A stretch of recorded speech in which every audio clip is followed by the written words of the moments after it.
magandang umaga sa inyong lahat at welcome sa programang Bawal ang Pikon! Thank you! Atin po makakasama isa sa mga re-electionists sa pagkaalkalde para sa darating na 2019 midterm elections. Dati po siyang nanungkulan bilang congressman ng 1st District ng Marikina City bago nahalal at nanilbihan bilang mayor noong taong 2016. Ano-ano kaya mga programang nais niyang ipagpatuloy kung sakaling muli siyang mababalik sa pwesto? Yan po at ilang mga bagay pa at mga isyo ating pag-uusapan ngayong araw. Pero bago yan, panoorin niyo muna po ito. Naging konsehal noong dekada 90 ang kasalukuyang alkalde ng Marikina City na si Mayor Marcelino Marcy Chodoro. Matagal din siyang nagsilbi bilang kinatawan ng unang distrito ng lungsod. At dahil nagmula sa pamilya ng mga guro, malapit sa kanyang puso ang edukasyon. Kaya nang pumasok sa Kongreso, pangunahin niyang isinulong ang mga panukalang batas na may kinalaman dito. Tulad na lamang ng Kindergarten Act, Ladderized Education Act at Unified Student Financial Assistance System for Tertiary Education Act. Pagkatapos manungkulan ni Chodoro bilang kongresista ng 1st District ng Marikina sa loob ng 3 termino, nagpasya naman siyang kumandidato sa pagkaalkalde ng lungsod noong 2016 national elections. Miyembro si Chodoro ng Partido Liberal noong siya ay kongresista pa lamang. Ngunit lumipat siya sa Nationalist People's Coalition o NPC nang magpa siyang maging mayoral candidate at kalabanin ang nooy pambato ng LP at re-electionist na si former Mayor Del de Guzman. Bagamat hindi nakaalyado ng partido ng Administrasyong Aquino, nagawa pa rin itong manalo sa halalan. Sa kanyang unang termino bilang alkalde ng Marikina City, nagawa kaya niya ang mga ipinangako niyang programa at proyekto para sa kapakanan ng mga Marikenyo? Sapat na kaya para sa kanyang mga nasasakupan ang kanyang trabaho o nanaisin na muli ng mga ito na magpalit ng pinuno? Ano ang tunay na dahilan ng paglipat niya sa PDP laban? Gayong sinasabi na wala naman siyang malakas na kalaban sa nalalapit na halalan.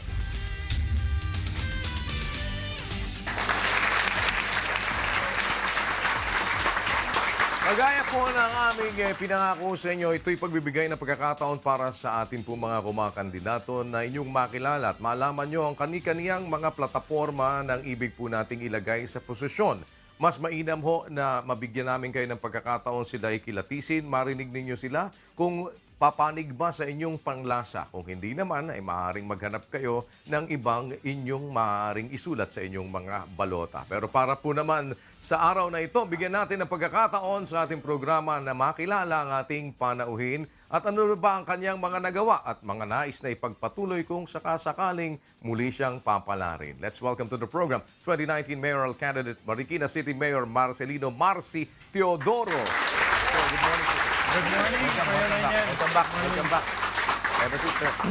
Na umaga po. Salamat sa muling pagparito. Opo.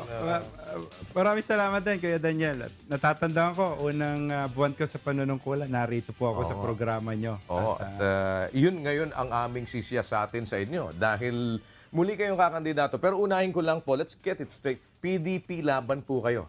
Opo, PDP Ngayon. laban po ako ngayon. Hindi po kaila sa mga taga Marikina, si Senator Coco Pimentel po, ang dating chairman ho ng PDP, ay taga Marikina ho. At siya po nag-anyaya sa akin na sumama ho sa partido ng PDP. So you were invited. I was invited po. Kasi dati By then, kayong sa NPC. Nung tumakbo po ako nung 2016 ay NPC po ako dahil wala po akong partido noon. Si Congressman BF, dating chairman ng MMDA po, ay NPC po. Ay kami ay magka-alyansa kaya ho napunta ho ako ng NPC noon. Dahil independent po ako nung panahon na yon. Kaya ho, pag may election, alam niyo ho, kailangan po natin ng representasyon lalo na ho sa COMELEC dahil pag wala kang partido nun at tumatakbo ka, wala kang accredited watchers eh. Okay. Kaya ayun po. Pero Nagpaalam po ako kay na sa NPC po nga, medyo nakakahiya nga po nung magpaalam ako pero sabi ko ang hirap naman hong hindian ho o tanggihan ho ang dating Senate President Coco Pimentel na mag-anyaya. At saka sila nasa administrasyon. Hindi naman ang NPC naman po ay alyansa po ng PDP ho kaya hindi naman ho naging Hindi sila talagang hindi ganun. talaga magkatunggali ho sa politika. So, ibig sabihin, kahit na NPC kayo, ay parang administrasyon pa rin. Parang ganun po, dahil bahagi po ng koalisyon ho ng mga partido ho, ang NPC, ang NUP, yun po yung mga magkakasama po. Pero may mga nalilito dahil may nagsasabi na ito daw Lorderito Nebres, opo. official candidate ng PDP laban. PDP, opo, totoo po yan. Dahil So, dalawa kayo? sa ngayon po ay isa na lang po ako kasi nitong nakaraang linggo ho, ay itong Nebres po na kandidato rin po ng PDP ay hindi na ho tumuloy, nag-submit ho ng withdrawal sa COMELEC. Wala namang ibang pumalit. Wala naman pong ibang pumalit ho. Dahil hindi ho naman kailasa rin sa lahat na sa national ho, may konting naging hidwaan ho ang PDP. Kaya nagkaroon ng dalawang paksyon. Kaya meron 15 bayan at syudad po na may dalawang kandidato ho ang PDP at isa po ang Marikina dito. Okay. Pero ito po ay niresolve na rin ho ng NBank ng COMELEC na kung saan ang kinilala na po talagang PDP talaga ay yung faction ho ng dating Senate President Coco Pimentel. Where you belong. Where I belong ho. Tama po. Kaya ho yung kay na Mr. Abin ho, Mr. Garcia na faction ho ay hindi naman po tinanggal yung mga kandidato nila. Ngunit dahil wala ho silang authorized CONA galing sa PDP, mga naging independent candidate po ito. So lumabas sila ng independent candidate na wala silang kinabibilangan na Partido po. political party. Pero nung dalawa po kaming PDP candidate po nung hindi pa nare-resolve ng COMELEC po ito, Kuya Daniel, dahil lang kung dalawang kandidato ang binigyan ng magkaparehong CONA, nagiging independent din po kayo Kaya ho nung bago mag-win, Parang pareho kayong nagiging independent. Oo, pareho po. Parang wala na lang, ganun. naka-cancel out ho yung parehong CONA na binigay ng iisang partido. Kaya ho niresolve ho ito ng COMELEC and Bank kung sino talaga ang authorized na may CONA ho at sino yung kinikilalang PDP laban talaga ho. So ngayon As ba? accredited national political party. Okay, ngayon ba meron pa kayong kalaban? Sa ngayon po, officially ay wala na po. Wala na. Dahil So, parang nag-file, miski ho naging independent po yung si Nebres matapos Yes. ma-invalidate po yung kanyang CONA, nag-file po siya ng affidavit of withdrawal. Dahil sabi niya, tumakbo siya dahil nga inatas o inutos ng partidong kanyang kinakabilangan. Pero sa ngayon, ay sabi nga niya nung huli kami magkausap, kinikilala naman niya yung nomination ninyo. yung aking nomination sa partido at kinikilala rin naman daw niya yung mga magagandang nagawa natin sa lungsod. Nagpasya na siya na hindi na ituloy yung kanyang kandidatura. Kaya sa kasalukuyan ngayon, opisyal, ay nag-iisa po tayo, So, Kuya Daniel. lalabas unopposed kayo sa Marikina. Unopposed po. Unopposed. At Napakasarap ng buhay nyo ngayon. Parang wala kayo. Diba? Kasi pagka ikaw ay kandidato sa isang bayan, wala kang kalaban, boto mo lang ang kailangan. Ganun ba? Kailangan tapusin po, Kuya Daniel, yung proseso ng eleksyon. Nag-file ka ng Certificate of Candidacy, nag-election, may bumoto, i-canvass, at pagkatapos iproklama. Hindi, ang dami mo matitipid yan ngayon, Mayor. Mas magastos, Kuya Daniel. Marami nagpapalibre, gano'n. Ang totoo, Kuya Daniel, dahil walang ibang kandidato. Ang daming tumakbong konsyal. May mga vice mayor na tumatakbo. May mga congressman na tumatakbo. Lahat yan halos politically kasama natin ngayon. Sino para po sa ba ang Marikina. vice mayor ninyo? Yung dati ko pa rin pong nakasamang tumakbo na vice mayor noon. Si Dr. Marian Andres, yung dati po nating vice mayor na nung panahon po ni na Mayor Fernando. At tumakbo rin po itong mayor dati. nakalaban po ni Mayor Del de Guzman. Mabuti ho pumayag na mag-vice mayor sa akin. Baka tumakbo pang mayor eh. Kaya sabi ko, vice mayor na lang. Sabi ko, mag-vice ka na lang. Baka mama sa halip na wala akong kalaban magkaroon pa ako ng kalaban. Nag-iisip din tayo, Kuya Daniel. Pwede. Wise din kayo talaga no? Pero kumusta po sa inyong panunungkulan sa Marikina? Ano ba ang naging kaibahan? Kasi alam niyo, Marikina, pag sinabi dati, panahon ng Fernando, Marikina malinis. Opo. Diba? Ang Marikina talagang disiplinado. Pagpunta mo doon, kailangan sumunod ka doon sa mga lokal na batas ninyo. Opo. Diba? Ordinansa. Ano ang naging kaibahan ngayon na pwede nyo maipagmalaki na improve pa as compared before? Alam niyo po, ang challenge ho sa lahat na nanunungkulan ho, lalo na kung ikay na bago sa administrasyon po. Ang tingin ko, ang malaking hamon ay yung maipagpatuloy mo kung ano yung magandang nasimulan po ng mga nakaraan eh. Kadalasan ang kaisipan ng Pilipino, dapat may mabago, dapat iba ako, dapat maging mas magaling ako. Hindi po, ang inisip ko po nung ako'y manungkulan, ay pag-aralang mabuti kung ano yung mga magagandang nasimulan po. Panahon pa ni na Mayor Bayani Fernando ho at maipagpatuloy ito. Ang challenge po talaga at ang pinagsisikapan ko po mangyari ay ma-institutionalize po ito na maituro po sa mga tauhan ng pamahalaan kung paano ho dapat gawin, kung ano yung dapat gawin. Halimbawa lang po yung kilala Marikina sa kalinisan, yung mga nung ako ho'y manungkulan, wala ho akong tinanggal na empleyado ho sa pamahalaan eh. Para yung learning curve ho, doon sa mga bagay-bagay, yung mga pagpapatupad ng mga polisiya, programa na meron, ay hindi na ho maging mahirap. Hindi na ako magtuturo ng mga May continuity. bagong tao. Pero malaking challenge ho yan sa politika. Kasi may mga leader din po ako magsasabi, paano naman kami? Dapat kami ang nakaposisyon. Kaya yung political will nandun ho na pasabihin sa kanila na hindi naman politika lang ang kailangan manaig sa lahat ng pagkakataon. Kundi dapat isipin natin yung tuloy-tuloy na development. At para may pagpatuloy, ang kailangan yung institutional knowledge at institutional continuity ay naroon. Nananatili yung malinis ang Marikina. At lubugin pa rin. Sa ngayon po, meron po tayong tulad nung unang buwan ko po rito, nang mapunta ako rito.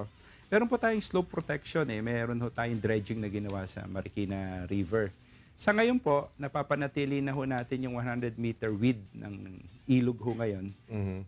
Mga nasa stero na linis na. Nalinis po. Wala na po tayong mga obstruction po sa estero po ngayon. Yun po yung masasabi kong nagawa po natin sa ating panunungkulan.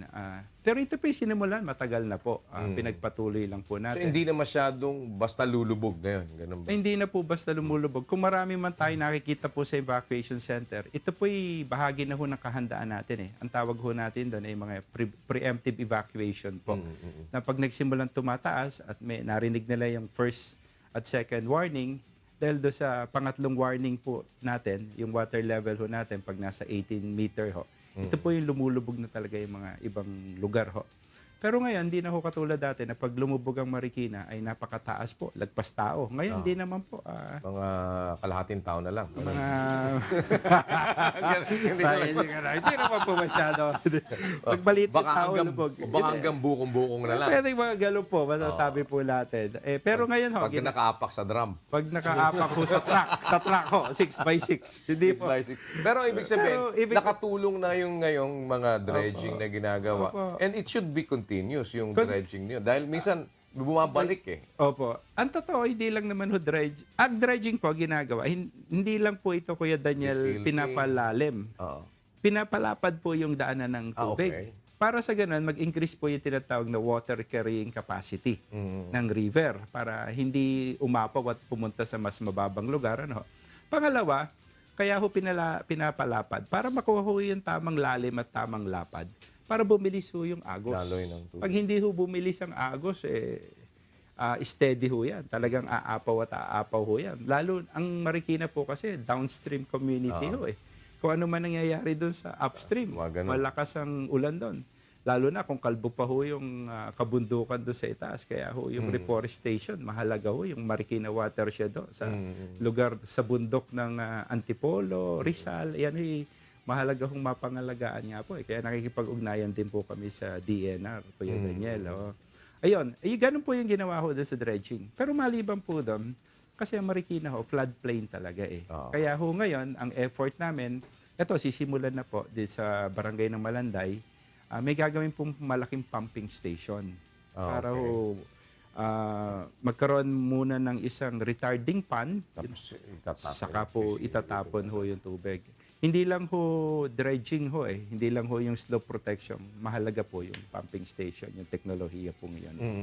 Yun po yung ano, As of now po ba, wala pang pumping station. Meron po kaming 2 pumping station naroon po sa loob ng Provident Village, Kuya Daniel. Laging lumulubog ang Provident. Ngayon, di na po. Hindi na lumulubog ngayon. Pero yung pong pumping station yun na yun, working pa hanggang ngayon. Opo, working ho yung 2 pumping station na ho yun. Nung ako ho ay congressman, Kuya Daniel, nakakuha ko ng konting budget, ang pondo, at nakapagpatayo ng isang pumping station pa para sa Provident. Kasi yung isa, hindi kaya yung lugar o yung laki ng lugar na yan. Natatandaan ho natin nung Undoy, ito ho yung talagang tinamaan ng gusto at marami hong nasalanta rito.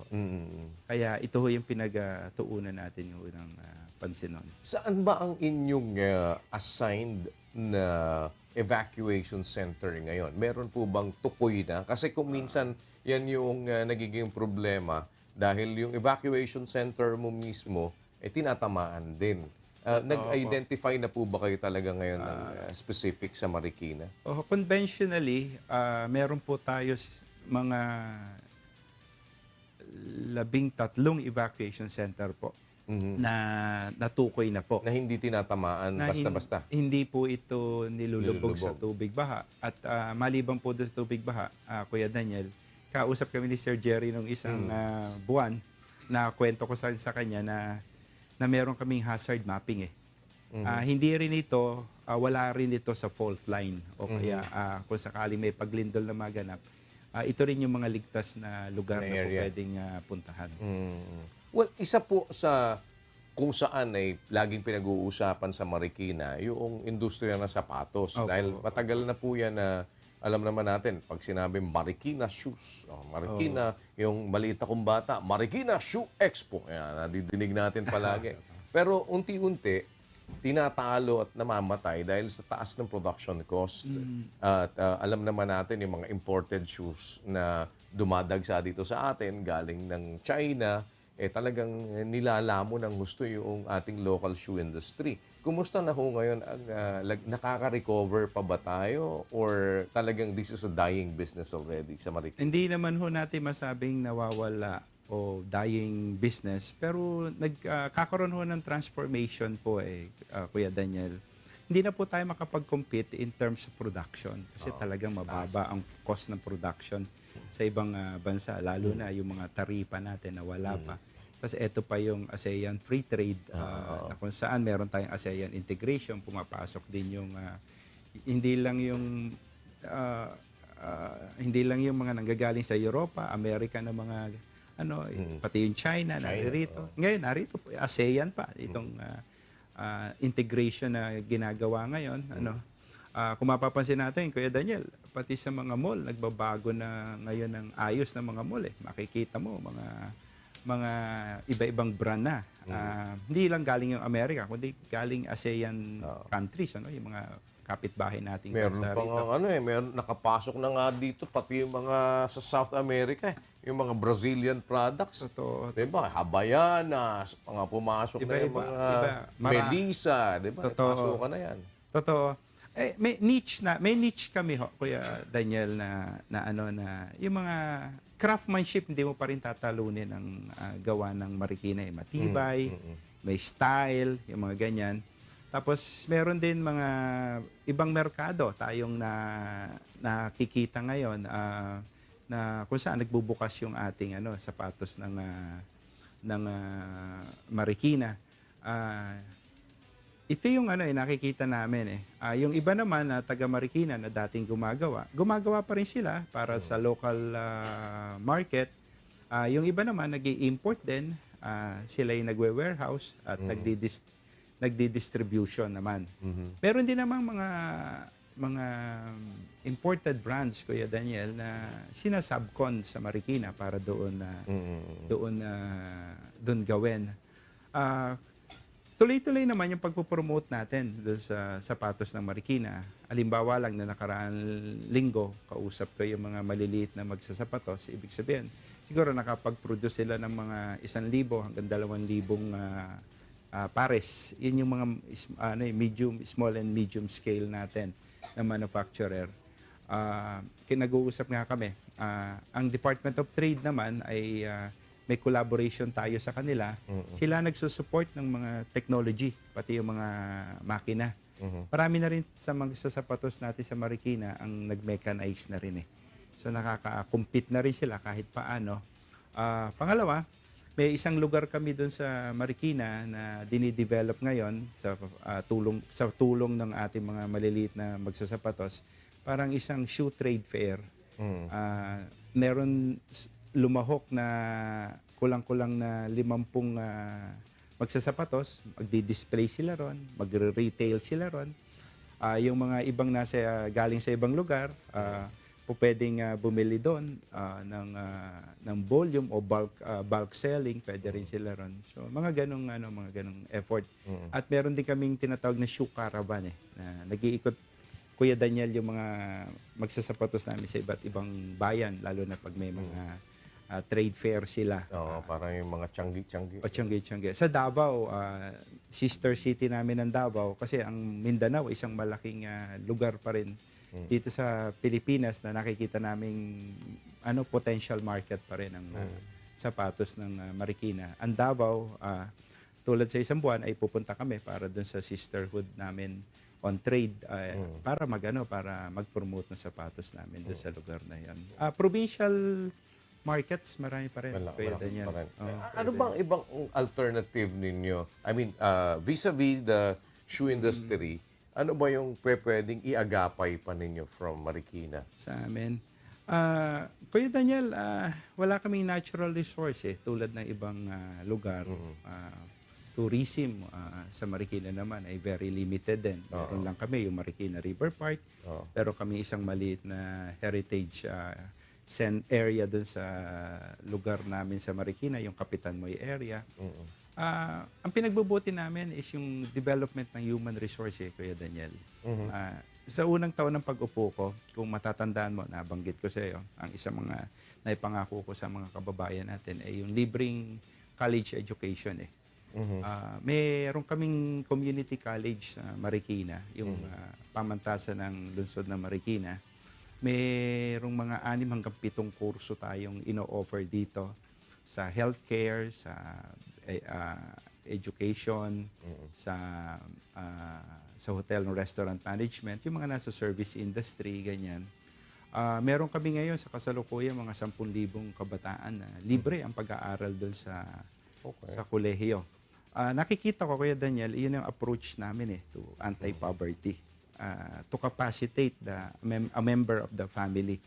Pag-aralin, makatapos, at pagkatapos, kahit paano, meron na siyang pag-asa, pagkakataon na makapagtrabaho. Ilan po ba ang population nyo ngayon, sir? Ang population namin, Kuya Daniel, ay nasa 480,000. Hindi 480,000. hindi naman masyado nagbabago. Ang population, ang growth rate namin nasa 1.5 hanggang 2% lang. Okay. So manageable naman kung ihahambing sa ibang area, no? And ang employment rate po ninyo doon?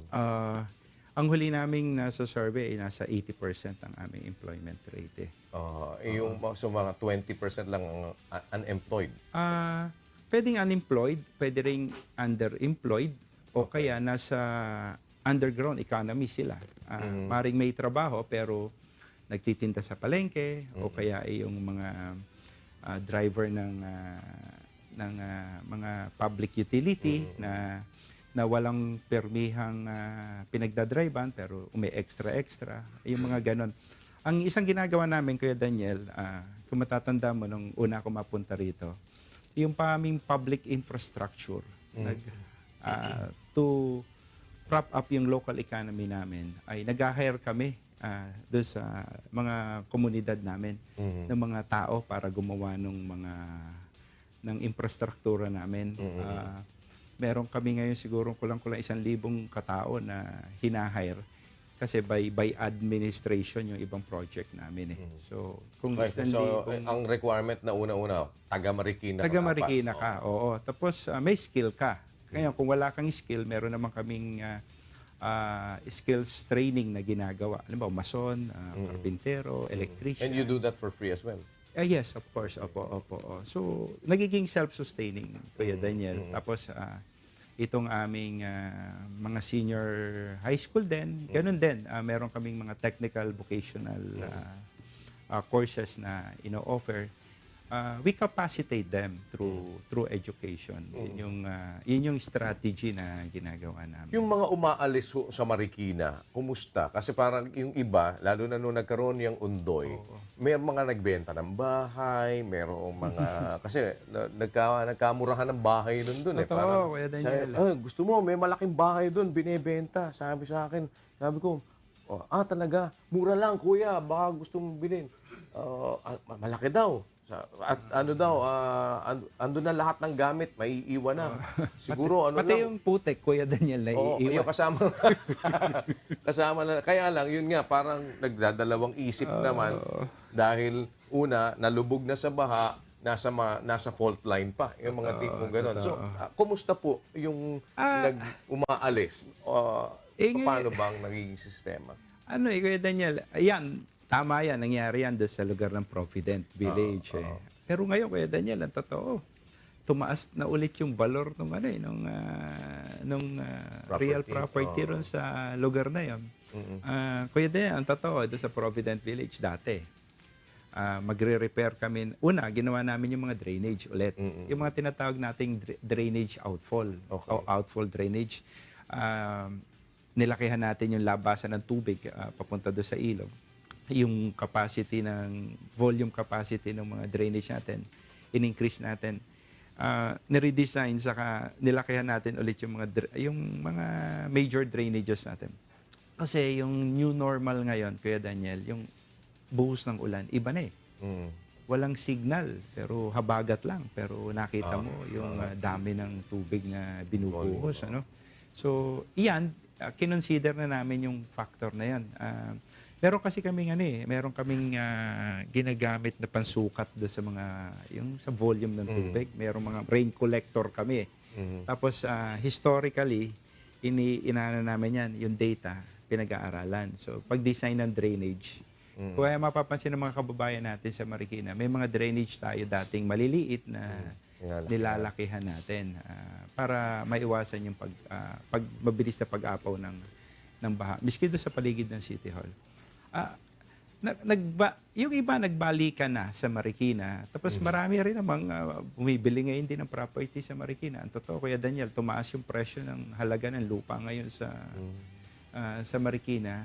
Siguro nakikita nila na hindi na pag bumaha naman, hindi naman ganun kataas ang tubig o Mabilis na din nawawala o kaya yung ibang lugar na binabaha dati wala na rin. May pagbaha pa rin pero dahil hindi pa rin tapos yung malalaking proyekto natin. Yung isang buwan nga itong DPWH may ginagawang double barrel drainage dito sa may Katipunan Avenue namin. Concepcion 2, ito yung SSS Village, isang lugar, boundary namin sa Cainta. Pinailan ko na nga ng petition for mandamus sa korte, Kuya Daniel. Kasi 2 taon na, hindi pa natatapos yung drainage na ginagawa. Project. Oo. Ang magaling naman sa DPWH, nagpalit sila ng district engineer, nagpalit ng regional director, tapos yung contractor, binlacklist nila. So may bagong contractor na gumagawa. Hirap talaga makatagpo minsan ng maayos na contractor. Totoo. Yung iba kasi, kuha ng kontrata, wala naman palang kakayahang gawin. Minsan naka AAA pa. Pagkatapos, rin pala, drained ng battery. Di ba? Di ba? Hindi energizer.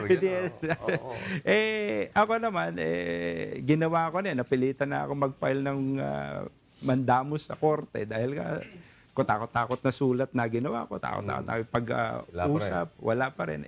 Ito, buti nga, ngayon, nagkaroon ng pagbabago.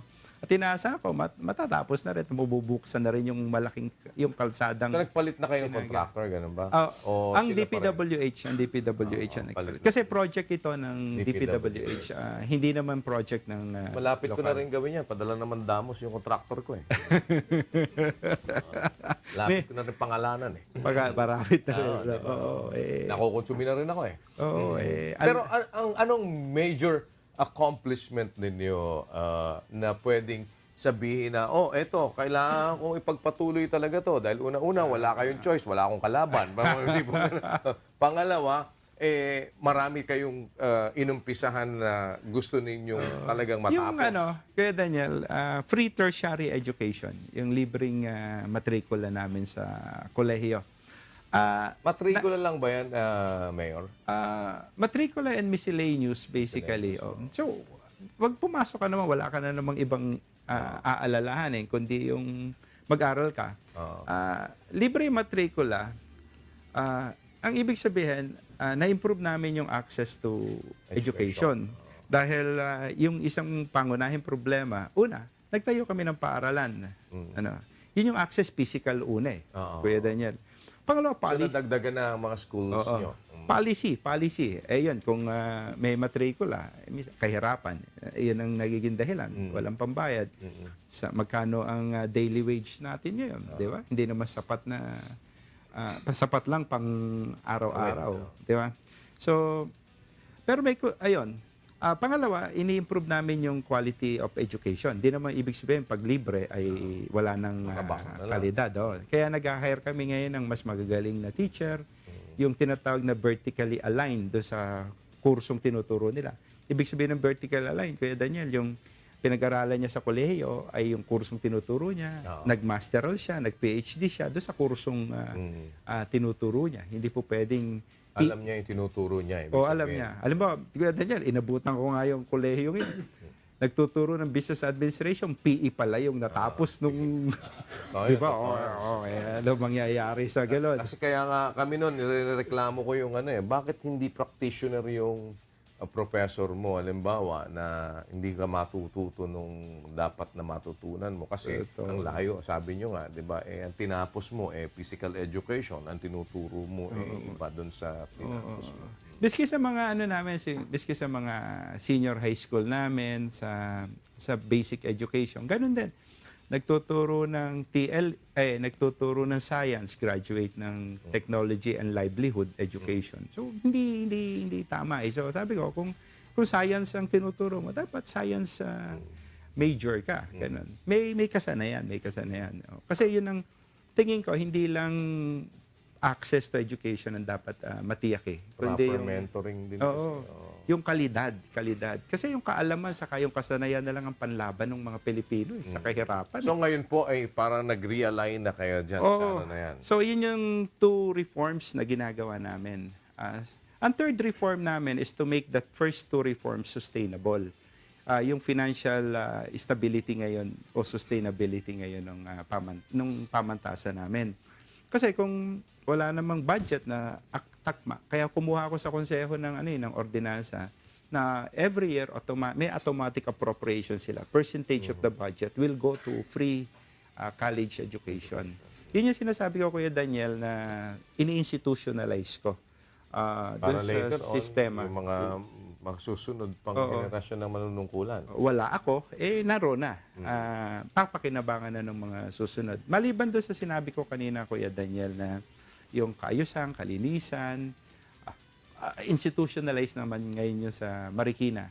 Meron kami isang opisina ron na namamahala, yung City Environmental Management Office. Hindi na Waste Management Office, kundi ang pinamamahala niya yung kapaligiran na, kaya Environmental Management Office. Hindi lang yung dati si Mayor BF, basura lang ang iniintindi Ngayon hindi. pati yung usok na nagmumula doon sa tambucho ng sasakyan. Yun, iniintindi na namin yan. So, mahigpit na rin kayo sa mga smoke belchers. Mahigpit na rin kaya. Kaya ingat, Kuya Daniel. Papaalalahanan ko yung mga Dumadaan doon. Oo. Pag ang tambucho mo, nagbubuga ng maitim na usok na, May mga naninikit na kayo may doon. maninikat, huhulihin ka. At kailangan i-impound yung sasakyan mo, i-impound. So, that's from the DNR or From the local government? Yun yung improvement na ginawa ko, Kuya Daniel. Kasi dati, basura lang. Basura lang. Pati ngayon yung noise pollution, meron kami.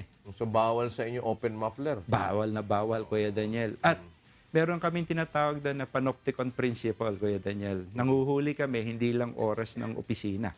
Okay. Miski gabi o madaling araw, meron kaming mga operative na umiikot. Kaya yung iba, yung open muffler, sasabihin nila, pag madaling araw na lang ako, hindi na. Kakakarera pa. Oo, kakarera. Mahuhuli ka pa rin nun. Mahuhuli ka pa Hindi rin. pala pwedeng dalhin ni Jerry Panghulan yung Ferrari niya doon. Maingay yun. Oo, maingay. Mahuhuli. Mahuli. Mahuli. Malakas ang makina nun eh. Na-improve ba ang inyong income sa Marikina? Tumaas ba o kumusta po Ang income namin ay nananatiling na katulad pa rin noong 2016 na dumating ako. Pero ang in-improve ko yung spending pattern ng City Hall. Pinagbawal ko yung mga lakbay-aral yung mga hindi mga kailangan, yung mga gastos na wala naman direktang pakinabang yung mga tao. Yan. Niligay ko doon sa halimbawa lang, Kuya Daniel, yung discretionary fund ng mayor, tinanggal ko yun nung pag-upo ko. Niligay ko doon sa free college education namin. So nag-realign lang kami ng mga parang gastusin, yung gastusin, budget? Nagbibigay pa rin kami ng 50% discount do sa real property tax namin sa Marikina. Yun nga lang, tinawag ang atensyon ko nitong Commission on Audit. Sinasabi doon na ang pagbibigay pala ng discount na katulad ng binibigay ng Marikina na 50% ay may limit pala dapat. Hindi pala pwedeng habang panahon. Kaya sabi ng auditor sa akin, Mayor, pwede ka nang ma-audit dahil kung wala namang kalamidad na at nagbibigay ka pa rin ng diskwento ay subject to audit ka. Sabi sa akin. Hindi ba pwedeng ipasa yun as an ordinance or something? Or Pinasa ko as an ordinance Kaso sabi nga sabi nila legislated. By ordinance naman. Pero halimbawa, ngayon, Kuya Daniel, yung mga maliliit na karinderya sa amin, yung mga sari-sari store, hindi namin sinisingal ng mga regulatory fee. Basta 10,000 ang puhunan lang o kaya kumikita ka lang ng 180,000 gross sa isang taon. So exempted ka. Pero sa batas, ang ginagawa ko, every year, nagpapa-request ako ng tax relief ordinance sa council. Sabi ko, hindi ba pwedeng habang panahon na gano'n na lang? Sabi niya, hindi kasi tax relief ho yan So, dapat may period of time. yung mga kagaya ho ni Jerry Panghulan na senior citizen, meron ho bang special na care for seniors kayo yan sa Marikina? Una meron kaming health and wellness center para sa mga senior citizen lugar na pwede nilang puntahan. Pangalawa tulad ng Sir Jerry, pag nagbe-birthday yan inaala-ala namin sa Marikina Ala-ala lang. Naalala ka namin. Babatiin ka namin, happy birthday. Ano po? Sinubukan kong ganun ayaw pumayag Ayaw. Kaya kami, nagbibigay kami ng konting regalo sa kanila. Binibigyan namin sila ng birthday cash gift. Sila na bibili. Sila na. Tapos binibigyan namin sila ng grocery bags na pwedeng iuwi nila sa kanilang sa kanilang pamilya. Maliit lang naman, Kuya Daniel. Nakita ko, hindi naman yung amount talaga importante. Kundi yung naalala sila. May 1,000 silang natatanggap doon sa pag-birthday nila. Pupunta sila pakita lang nila yung kanilang senior citizen ID. may bibigay na ho sa kanilang ayun, cash gift ho. May konting picture taking ho dun sa opisina. Sila lang ho naman yung mga senior citizen ho. Na mga ganun ho. Napansin ko, natutuwa sila. Nakikita-kita sila ron. Miski nga, minsan nga, nakapajero, pumupunta ron, naka-senior citizen. Oo. Kukuha na 1,000. Kukuha na 1,000. Tapos ang gasolina niya, mga 1,500. Pero siguro yung kaligayahan nila. Yung, alam mo, Kuya Jerry, It's the thought that it's a thought, counts. Sabi nga. Sa akin nakapajero, yung anak kasi umunlad eh. Umunlad, oo. Yung tatay niya o nanay niya, dadalhin niya ron. Alam mo, minsan nandun ako, Kuya Daniel nakikinig ako sa mga senior citizen. Nagkikita kasi sila, kumusta ka na? Sabi nga ganun. Ay, mabuti naman ako. Tagal natin hindi nagkita. Kala ko patay ka na. Buhay ka pa pala. Saka mahaba ho magkwentuhan mo na yan. Kaya Matagal matapos isang sentence eh. sa yung pagkilos, mabagal na. Kaya ginawa ko, Kuya Daniel, pinarenovate ko yung opisina nila eh. May upuan, may kapiron, may... Dapat to may tomba-tomba biscuit. upuan. At Yung gusto ni Jerry, tomba-tomba. Tapos minsan, meron ako rondalya na nag-ano. Yung kaligayahan na nila yan eh. Ang iniiwasan ko lang, tolda. Maglagay ng tolda doon sa may medyo opisina. delikado. Tsaka red carpet. Medyo, baka... carpet ang dadaanan Iba. yan. Mahirap. Tsaka may biskwit pa. Kaya nag-iingat ako sa mga galon. Sa pagbabalik natin, Mayor, makasama natin yung mga ilang taga Marikina para naman ho magbigay ng kanilang mga ibig na itanong at liwanagin sa inyo. Huwag po kayo alis dito sa ating programa ang Bawal ang Pikon! Get straight with the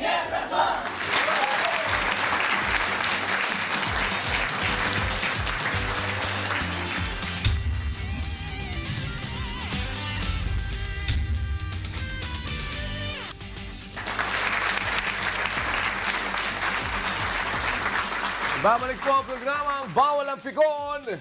Get straight with the Thank you! Kasama pa rin po natin, Marikina City Mayor Marcelino Marci Teodoro, post na tumatakbo sa Marikina. At meron tayong mga kasama, Mayor, mga taga-Kalumpang, Marikina. Si Joanna Canha, kasama ng ilan natin mga kababayan dyan sa Kalumpang. Magandang umaga sa inyo dyan. Tuloy kayo. Nandito si Mayor Marci. Ano ba ang ating may paglilingkod? Good morning, Kuya, and good morning kay Mayor Marci Teodoro. Ang tanong ko lang po, kasi napapansin po namin, humina po ang shoe industry sa Marikina. Sa pag-upo niyo po sa pwesto, anong industriya po ang lumakas? May ibang industriya bang lumakas sa Marikina daw? Yung food industry, yung service industry sa pagkain, may mga ilang area tayo sa Marikina na develop na parang food hub. Okay. Yung ganun. Nandun yung mga kumpol ng mga restaurant, Isang halimbawa yung Lilac Avenue, sa Fernando Avenue, yung mga ganyan. Nadagdag yung mga industriya. Yung kanina, Kuya Daniel, yung pinapaliwanag ko sa inyo, nagtayo ng malaking service center ang Toyota Manila Bay sa Marikina. Ang Ford, ang dealership ng Ford ay sumunod at may tinatayo ngayon yung Nissan ngayon.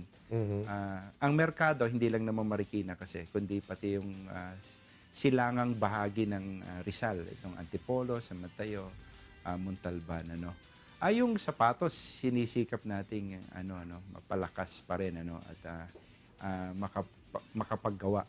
Hindi lang sapatos ang dinidevelop natin ngayon pati yung paggawa ng bag, paggawa ng ibang leather goods. Pero more on dun sa high-end na sapatos ang development. Isang export na. Isang export. O kaya yung may mga gumagawa rin. Halimbawa, dito sa lugar ng Kalumpang, kung alam natin yung sa mall, nakikita natin ito, yung mga outlet ng mga regalong pambahay, yung mga nasa Yes, Shoe Mart, oo. nasa ano. Ito, nakausap ko yung may-ari nitong outlet itong may-ari ng tindahan na ito. Sabi ko, yung mga ibang leather products, goods nila, sa Marikina na kunin. So, meron din tayo mga ganun tie-up na ginagawa. So, umu-order sila sa Marikina, maring hindi tatak ng Marikina ang nakikita, pero Gawa doon sa Marikina. Doon ginagawa. Yung may-ari na halimbawa ng regalong pambahay, dati kumukuha pa sila sa Vietnam eh. Sabi ko, yung nakukuha mo sa Vietnam, pwede mo mabili sa Marikina na yan eh. So, bibigay lang nila yung design, yung padron, so yung mga ganong bagay. Logistics, lumakas sa Marikina, yung mga warehousing. Halimbawa, yung warehouse ng Robinsons nasa Marikina ngayon. Yung warehouse ng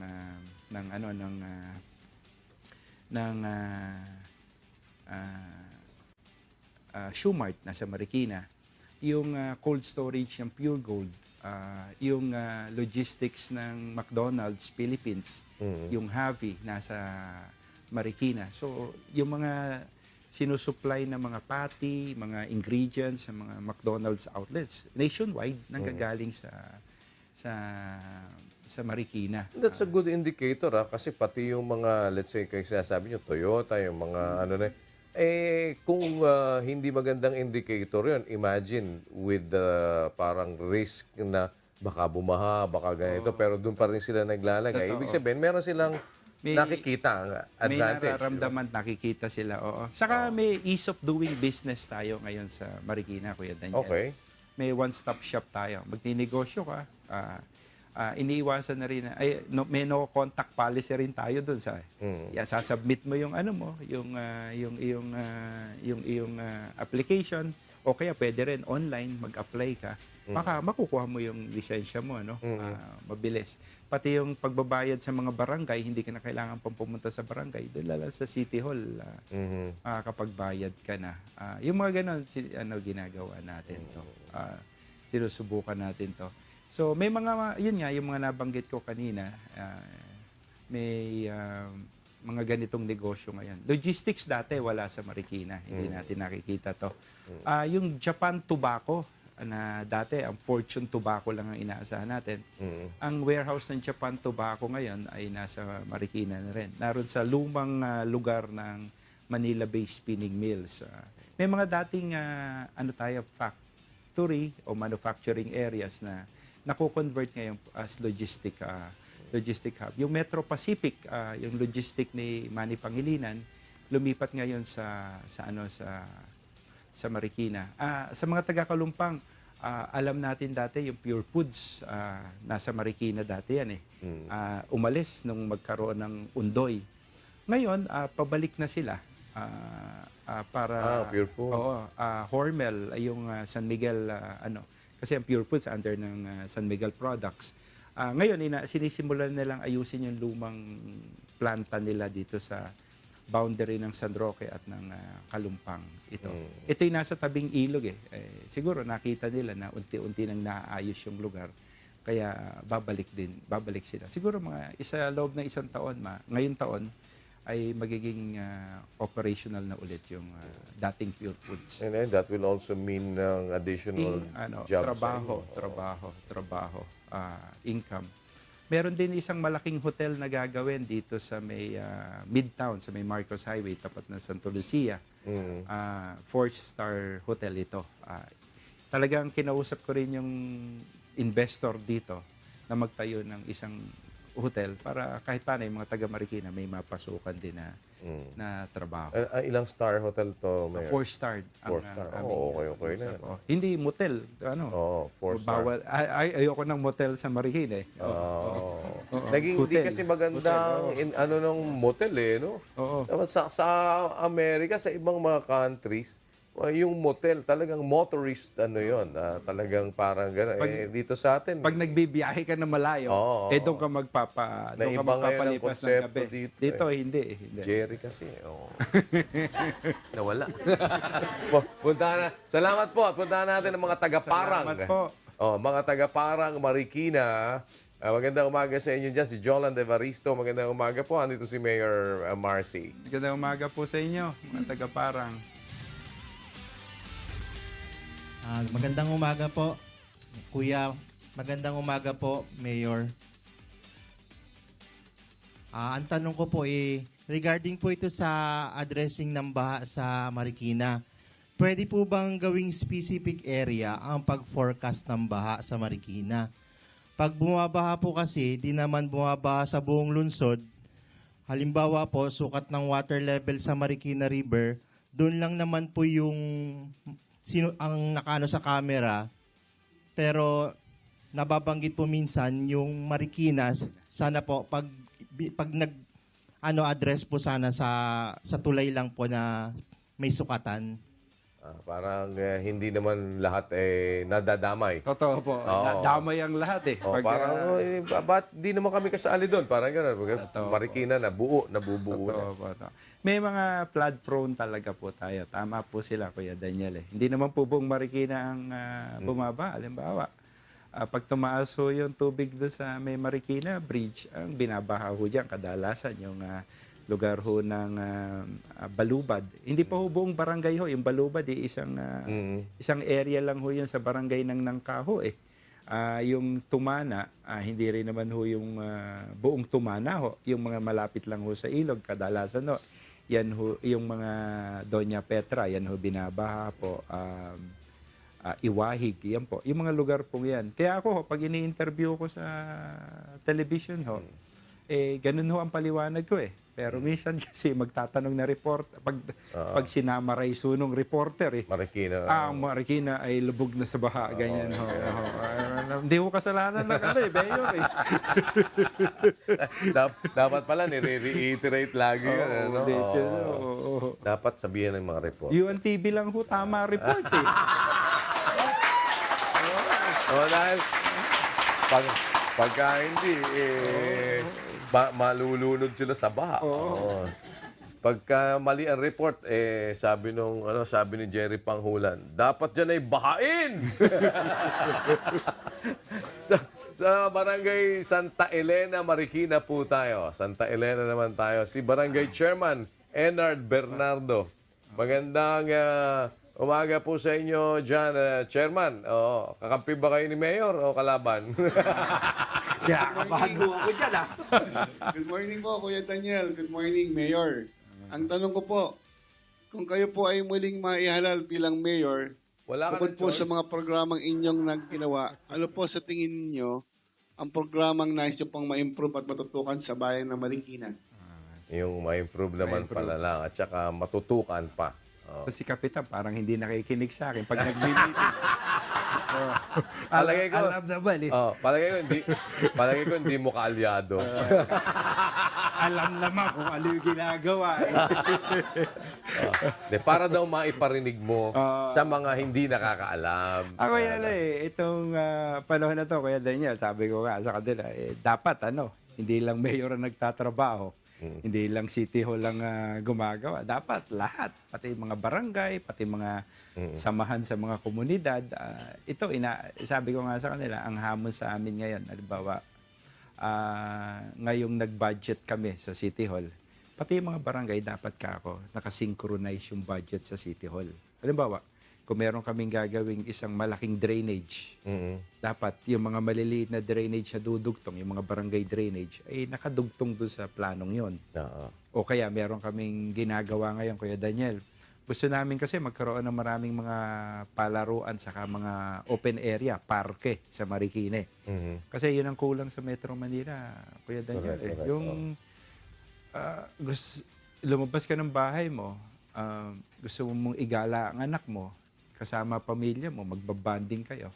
Saan ka pupunta? Sa Shoemart ba? Robinson? Mamimili ka na lang ng mall eh. Pero sa Marikina, may option ka. Pwede kang pumunta Marikina River Park. It's a 11-kilometer stretch of open area, linear park. Meron kaming mga pocket areas, may mga park kami na pwede mong puntahan. Palagay ko maganda nga Pwede ka i-develop nyo yung picnic gusto yun, Mayor. Kasi total bahain rin lang yung lugar ninyo. Gawin nyo ng water park. Water park. Diba? Oo. di ba? Kasi, di ba may mga yung mga Pagtagulan. water theme park. Hindi kasi yung pong inyong kahabaan ng Marikina River na yon, ang dami pang pwede Pwedeng yung gawin, magawa doon na ano eh, di ba? Parang magkaroon Hindi, ng may mga water activities Water kami. Oh, may activities, water oo, activities diba? kami. Tulad pag mga buwan ng Oktubre o Nobyembre, may dragon boat race kami doon sa River Park. Pero kadalasan ito ginagawang mga mga picnic area, yung mga ganun, yung mga pamilya. Meron po ba mga jogging ano dyan? lane, Pasensya na kayo, bike Mayor, lane, kasi hindi ako napagagagawi masyado ngayon dun sa area niyo sa Marikina. Pero meron ho ba dyan yung mga parang nagbabiyahing mga bangka na dun sa Marikina River na yan? Wala. Wala pa ngayon Kuya Daniel Pero kausap ko dati si Tim Orbos nung nasa MMDA siya. saka nung nasa DOTR siya. Okay. Yun nga lang, ang kaibigan natin Tatakbo tatakbo sa Pangasinan talagang hinihingiling siguro ng mga kababayan niya ron Nag-uusap kami na extend sana yung ferry Ferry, oo. diyan sa Pasig River papunta sa Marikina River para transportation din. Meron nagbabangka sa Marikina recreational. Recreation. Pero pwede po bang magawa dun sa, halimbawa, yung stretch na yun ng 11 kilometer, pwede siyang gamiting transportation Pwede. Kaya lang wala pa as of now. Wala. Kasi ang napag-usapan namin dati ni Yusek Team Orbos, flatbed dapat ang gagamitin na bangka Ang disenyo ng bangka na gagamitin, flatbed, para hindi sumasayad kung bumababaw ang tubig. Ng tubig. Dahil may mga areas na mababaw lang. Mababaw lang. Lalo na pag ganitong tag-init. Minsan 2 metro lang, 3 metro lang ang Mababaw. lalim. Kaya Dapat pala yun hukayin na, palalimin na. Para mas pwede ng daanan talaga ng transportation. pwede. Pero ang problema, Kuya Daniel, hinukay naman, malalim na. Yung tubig. Walang tubig Hindi, walang pondo. walang Hindi pondo rin ng po tubig. pwedeng yung ferry na manggagaling sa ibang lugar talaga. Nakita namin, makakaabot ang ferry hanggang dito sa may river banks area. Okay. Doon sa barangay ng Barangka. Pwede Pagkalagpas dun ng magbaba. Eastwood. Kaya doon, meron na kaming terminal ng ferry na ginawa. Okay. Naka-ready na yung May terminal. sadsara na talaga. Meron na. May daungan na, may sakayan na. Yun nga lang. Bakit hindi po kayo ang ng operation? Hindi ba pwede na maglagay kayo ng isang ferry na yun naman ang babiyahe palabas? Ihingan nyo lang ng permit sa kanila sa dadaanan. Pwede rin. At least for a Pwede rin, trial, di ba? pwede rin po. Pwede nga rin po. Magandang idea yan. Isang lang, at least para kahit na for leisure lang muna yung una Makaabot lang doon sa unang terminal Bayan, ng tugtungan. ng Pasig Pwede yan. Kasi Pwede rin. baka makatulong din sa ng Pwede rin. traffic. di ba? Ang totoo, kami, may kinausap akong gumagawa ng ferry nga. Para nga magkaroon ng konting libangan din sa Marikina River. Iniisip na magkaroon ng floating restaurant Oo. For tourism. Yes. Ito, kay kapitan ko nga sinabi yan Oo. Kaya ako nagtataka, bakit tinatanong pa ako? Sa kanya ko pinagagawa yan So pala, sa ano niya yun sa area niya yun pero floating restaurant. Oo naman. Sa sinabihan ko rin pala yung mga kapitan, Kuya Daniel, maglinis mabuti doon sa mga barangay nila. Wala ba hindi ba tumataas ang mga incidents diyan sa inyo ng dengue, ng measles or kasi ngayon measles ang ngayon Yung measles outbreak ay bahagi Marikina ang totoo. Tumataas kaya nagpupursige kami na makapag-bakuna. Kasi yun ang protection talaga 6 months hanggang 59 months Dati, 1 araw lang ang bakuna na ginagawa sa mga center. Ngayon, araw-araw, Kuya Daniel. Pangalawa, hindi lang sa center, kundi may mga ibang area na kaming nagbabakuna. Maliban doon, yung mga barangay health workers namin ay nag-iikot na rin doon sa mga iba-ibang parang Oplan Tokhang, ganun. Katok. Katok. Pakiusap, magpasaksak ka na. Di ba? Kung hindi, patay. Totoo. Ganyan marami. At Nakaka- least ngayon. Oo. Okay naman, supply nyo ng pambakuna doon. Okay naman. Maliban sa nanggaling sa DOH, Kuya Daniel, Meron kayo. ay nagpabili ko sa lokal. Hindi po pwede ipag walang bahala. Oo. Saka, ang isa pa namin pala, Kuya Daniel, na pinipilit mangyari ngayong taon ay makapagtayo ng tinatawag namin mga super health center. Mhm. Oo.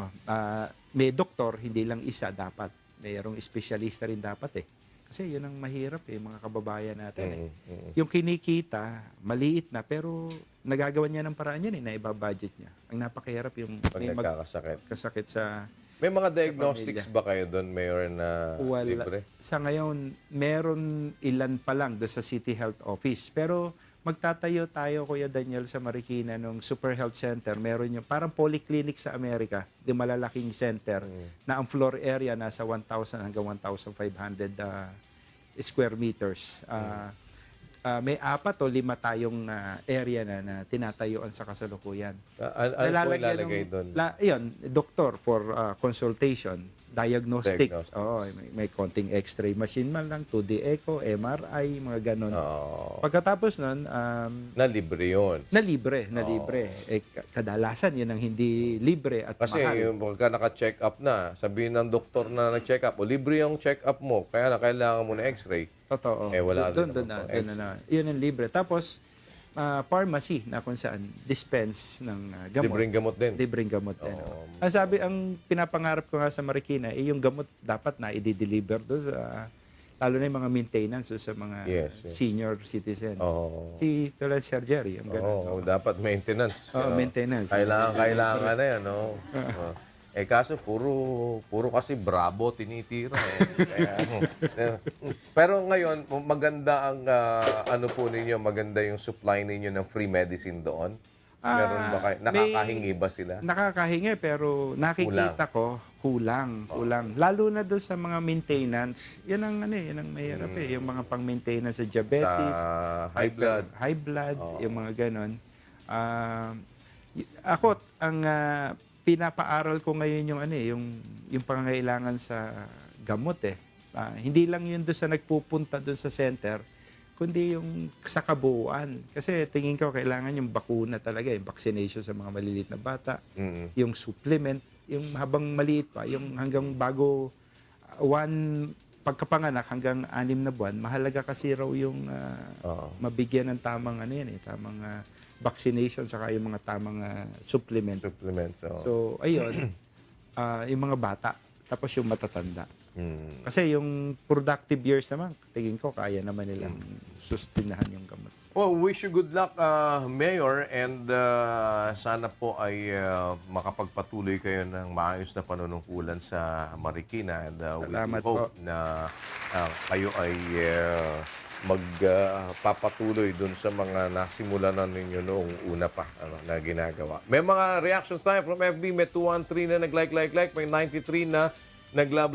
May natawan 2. O, ba't kaya natawa? O, may nag-wow na 8. Wala naman nalungkot at wala namang nagalit. Wow.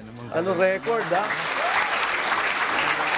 Record. Matawa ba yan? Kaya ganyan? Oo. Totoo yan? Kasi talagang, hindi, record yan, ha?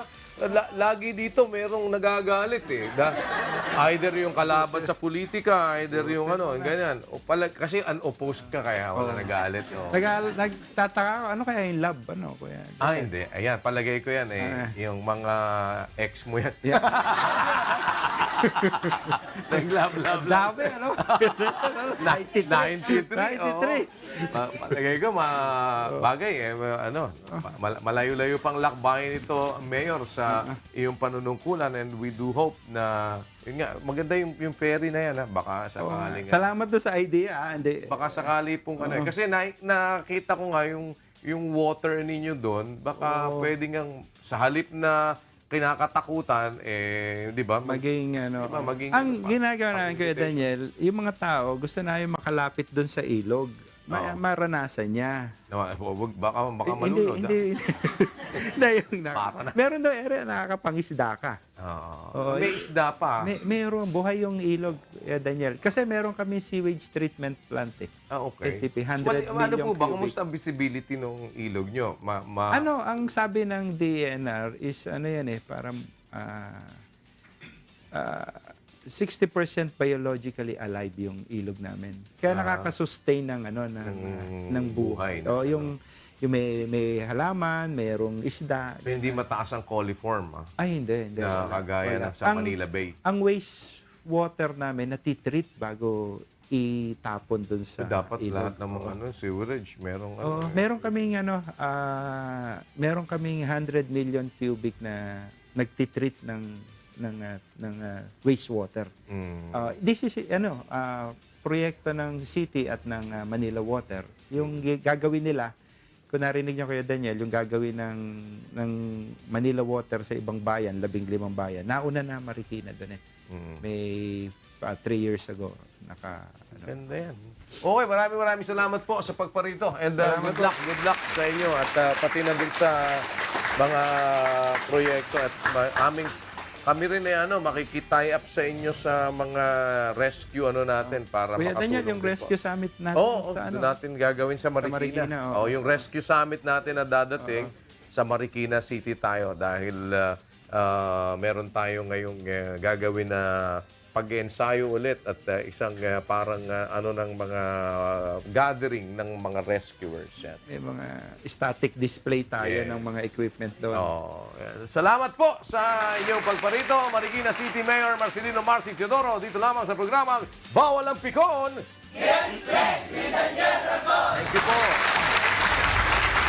Yung